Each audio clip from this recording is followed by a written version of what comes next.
धन्यवाद। श्री इमरान मसूद जी, इमरान मसूद जी, इमरान मसूद जी। धन्यवाद अध्यक्ष जी।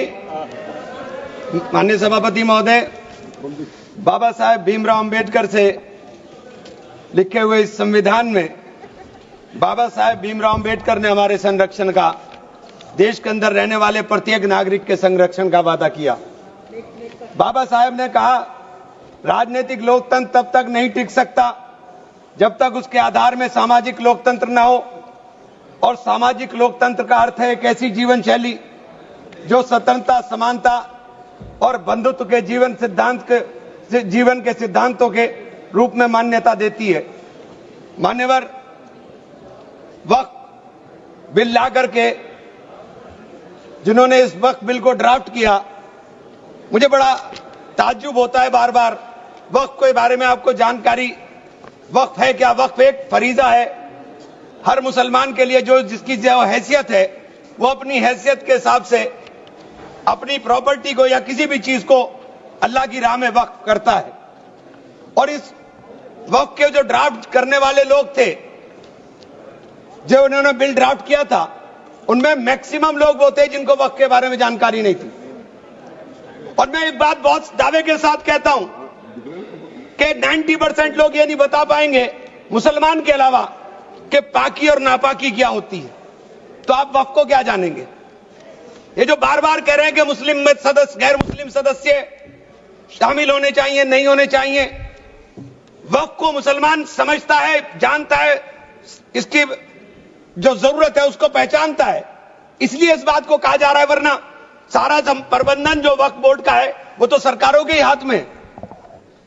लेकिन इसमें जो सबसे बड़ी बात है कि बार बार ये शोर मच रहा है, जेडीयू भी कहती है, टीडीपी भी कहती है और सहयोगी दल भी कहते हैं कि हमने वक्फ बाय यूजर को खत्म कराने का काम कर दिया।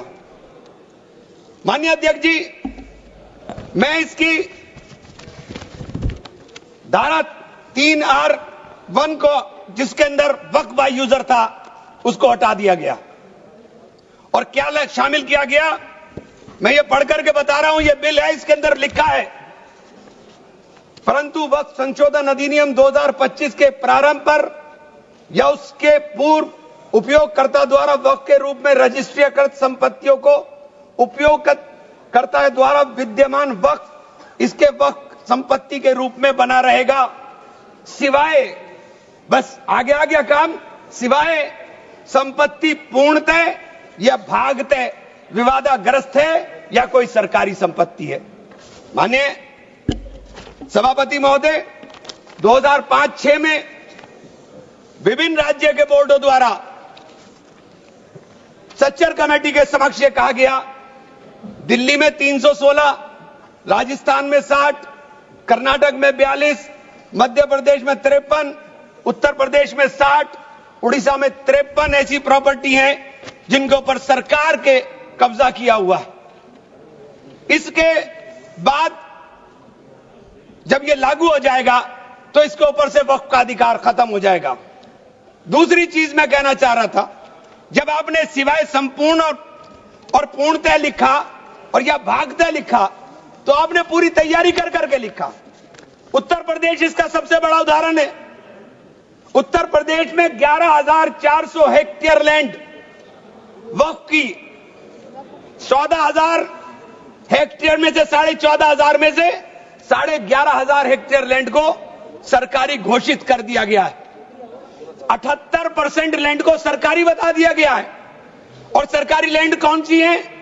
उसमें इमामबाड़ा है, उसमें प्राचीन मस्जिदें हैं, उसमें 500-500 साल के पुराने कब्रिस्तान हैं, उसमें ईदगाहें हैं, गांव-गांव के अंदर बनी हुई मसाजिद हैं।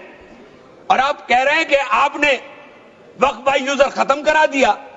ये इतना बड़ा हथियार दे दिया कि आप जाइए, लड़ते रहिए।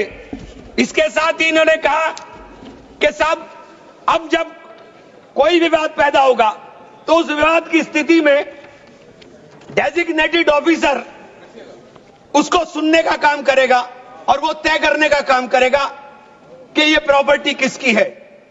लेकिन वो तय कब करेगा, इसकी कोई समय सीमा नहीं। और जब तक वो तय नहीं करेगा, वो प्रॉपर्टी का मालिक सरकार रहने का काम करेगी। तो 11,500 हेक्टेयर लैंड तो उत्तर प्रदेश के अंदर, और कर्नाटक का विवाद सबके सामने है। बड़ा शोर मचा था कर्नाटक में, मैं गया कर्नाटक के अंदर क्या मान्यवर 1,12,000 एकड़ लैंड वक्फ बोर्ड की थी, जिसके अंदर से 71,000 एकड़ लैंड का अलॉटमेंट सरकार ने कर दिया, और 19,000 और 20,000 के बीच में वहां के जो दरगाहों के या मुतवल्ली थे, उन्होंने अपने परिवारों में बांट लिया। तो ये जो हंगामा बचा, 1999 में एक आदेश आ गया, वक्फ ऑलवेज वक्फ, तो ये पुराना आदेश नल एंड वाइड हो गया। सरकारें भाजपा की भी रही, कांग्रेस की भी रही, दोनों सरकारों ने नोटिस इश्यू किए। मैं उन नोटिस की कॉपी भी लेकर आया था। दोनों सरकारों ने नोटिस इश्यू किए, लेकिन जेपीसी ने हंगामा उतरा तो सब हमारे चेयरमैन साहब भी हवाई जहाज लेकर के गए, लेकिन खोदा पाड़ निकली चुईया, वहां कुछ मिला ही नहीं, वहां कुछ नहीं मिला। इसी तरह से कहना चाहता हूं कि ये जो विवाद वाली स्थिति में आपने डेजिग्नेटेड ऑफिसर का प्रावधान किया, लेकिन उसके सामने ये नहीं लिखा कि ये कब तक तय करेगा। और आप बार बार कहते हैं कि साहब ये जो इसका संरचना होगी, इसकी 22 मेंबर वक्फ काउंसिल में होंगे, उसके अंदर 22 मेंबर में 10 मेंबर मुसलमान होंगे, सही है, 2 महिलाएं होंगी, सही है, लेकिन 12 मेंबर उसके अंदर नॉन मुस्लिम हो जाएंगे। वक्फ बोर्ड के अंदर पूरा का पूरा बहुमत गैर मुस्लिम भाइयों का हो जाएगा। मुझे इससे मतलब नहीं, क्योंकि मैंने अभी कहा कि भाई आप दूसरे जो ट्रस्ट हैं या जो दूसरे धर्म के ट्रस्ट हैं, उनके अंदर क्या आप दूसरे धर्म के लोगों को शामिल करने की अनुमति देंगे? नहीं है। काशी विश्वनाथ ट्रस्ट है उत्तर प्रदेश के अंदर, उसका अध्यक्ष पदेन अध्यक्ष जिलाधिकारी होता है, लेकिन उसमें एक क्लॉज लिखा हुआ है कि अगर किसी समय कोई जिलाधिकारी मुसलमान होगा तो उससे नीचे का या उससे ऊपर का अधिकारी उसका पदेन चेयरमैन होगा।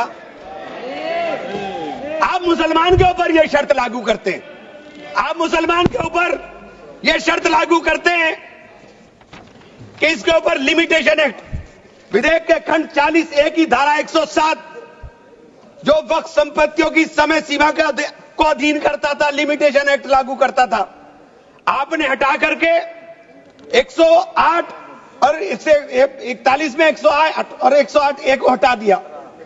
1995 का जो वक्फ अधिनियम है उसकी प्रायज्यता पर रोक लगा दी थी, जिसका अर्थ है कानूनी दावों के समय पाबंदी के बिना आगे बढ़ाया जा सकता है। अब आपने रास्ता खोल दिया वक्फ प्रॉपर्टीज के ऊपर मुकदमों के लिए। जो वक्फ प्रॉपर्टी पर कब्जा बैठ करे हुए लोग हैं, अब वो कब्जा धारक जाकर के एडवर्स पोजेशन का दावा कर सकता है और मालिकाना हक हासिल करने की बात कर सकता है। आपने जो अपराध करने वाले लोग हैं, जो कब्जा करने वाले लोग हैं, वो पहले गैर जमानती हुआ करता था, आपने उसे जमानती कर दिया, आपने उसे अधिकार दे दिया कि तुम कुछ भी करो, तुम्हें जमानत कराने की जरूरत नहीं है। तो आपने तो पूरा का पूरा खुला मैदान उसके सामने खड़ा कर दिया। आपने बार बार कहा कि हम लोग मुसलमानों के हक की बात कर रहे हैं। आप मुझे एक ट्रस्ट बता दिए, कोई दूसरा, कोई एक संस्था बता दीजिए जिसके अंदर जो धार्मिक के नाम पर हो और उसके अंदर लिमिटेशन एक्ट ना हो। हमारे ऊपर से हटा रहे हैं, हमारे ऊपर से हटा रहे हैं, बाकी सबको छूट मिलेगी। और ये छूट भी टेम्परेरी है, क्योंकि आपके कानून के जरिए नजर सब समुदाय के जो जमीनें हैं, जो ट्रस्टों के पास पैसा है, उसके ऊपर लगी हुई है। हमारी जमीन, ये बार बार वामसी पोर्टल का जिक्र हो रहा था, वामसी पोर्टल में प्रॉपर्टी है 4,90,000 से एकदम मंत्री जी ने, माननीय मंत्री जी ने कहा 7 लाख कुछ चली गई। तो ये प्रॉपर्टी कोई वक्त नहीं की गई किसी ने। ये जो वामसी पोर्टल के ऊपर दर्ज हुई संपत्ति, कब्रिस्तान के अंदर वसूगा, एक प्रॉपर्टी वसूगा, एक प्रॉपर्टी मस्जिद, एक प्रॉपर्टी में कब्र, एक ही प्रॉपर्टी की 3-3, 4-4 बना दी और आपने बता दिया कि वामसी पोर्टल ने। और 10 साल माने मंत्री जी, 10 साल का बहुत समय होता है।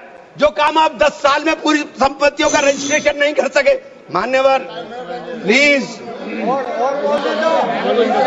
सब प्लीज आप मान्य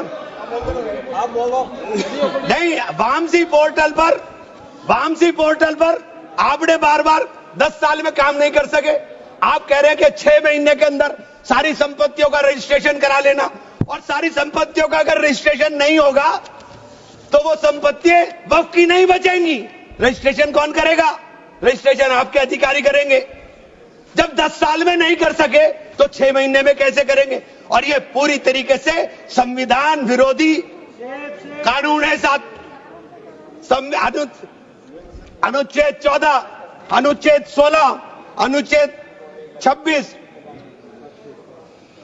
और अनुच्छेद 25 का सीधे सीधे ओवरलैपिंग करने का काम करता है। आपसे अनुरोध है कि माननीय 2 मिनट का समय और दे दें। ये बार बार कहते हैं कि प्रैक्टिसिंग मुस्लिम। आप एक बात बता दीजिए, आप प्रैक्टिसिंग मुस्लिम की बात कर रहे हैं, आप किस तरह तय करेंगे कौन प्रैक्टिसिंग मुस्लिम है?